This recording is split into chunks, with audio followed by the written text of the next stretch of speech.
এই ঢাকা শহরে যখন বিভিন্ন সময় ভোট হয়, ভোট করতে গেলে আমরা প্রায় দেখেছি হিসাব করে যে শতকরা 35% আমাদের বৃহত্তর নোয়াখালীর লোক এখানে বসবাস করে।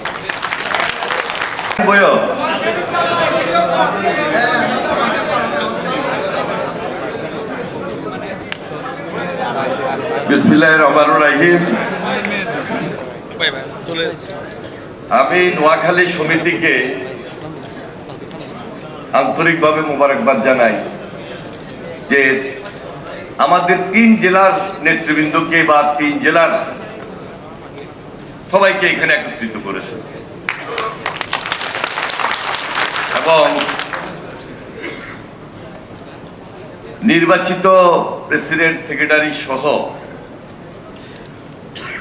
যারা আজকে এখানে উপস্থিত রয়েছেন তাদের মনটা খুব বড় ছিল বলেই আমরা একত্রিত হইতে পেরেছি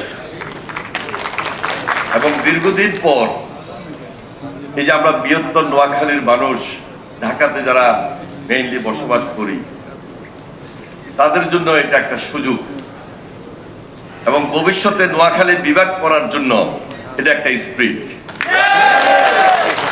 এবং সেই জন্য আমি নোয়াখালী সমিতির নেতৃবৃন্দকে, সংবর্ধিত সকল নেতৃবৃন্দকে আন্তরিকভাবে মোবারকবাদ জানাই এবং ধন্যবাদ জানাই। আমাদের এই গ্রেটার নোয়াখালীর অনেক বিশিষ্টজন আছেন যাদের মধ্যে অনেকেই মঞ্চে উপস্থিত, মঞ্চের সামনে উপস্থিত। আমরা এত বেশি দায়িত্বশীল লোক এই শহরে, মঞ্চে যারা আছেন সবাই তো আর এত জায়গা হইতেছে না বলেই সামনে অনেকে বসতে হয়েছে, আরেকতলা আছে। তা আমি এই বিশিষ্টজনদের মধ্যে একটু দেরিতে আসছি, আরো 2টা প্রোগ্রাম ছিল, যা বলার ব্যারিস্টার খোকন সাহেব বলি ফেলাইছে। আর উনি আমাদের অত্যন্ত সিনিয়র, শ্রদ্ধাভাজন এবং পার্লামেন্টে বলেন, কোর্টে বলেন, আমরা যখন জেলে যাই তখনও বলেন এবং অনেক সংসদ সদস্য আমাদের এই গ্রেটার নোয়াখালীর। তার মধ্যে আমাদের রেহানা আক্তার রানু, তার মধ্যে আছেন আমাদের কোম্পানিগঞ্জের ফখরুল ইসলাম সাহেব, আমাদের এমপি হিসাবে আছেন এখানে আমাদের লক্ষ্মীপুরের অত্যন্ত সম্মানিত মার্জিয়া। ওনার একটা বিশেষ পরিচয় আছে, সেটা হলো 2012 সালে, তাই না, 13 প্রথম দিকে ওনার স্বামী ডাক্তার ফায়েজ সাহেব আমার খুব ঘনিষ্ঠজন ছিলেন এবং জামায়াত ইসলামীর নায়েবে আহমেদ ছিলেন লক্ষ্মীপুর জেলার। তাকে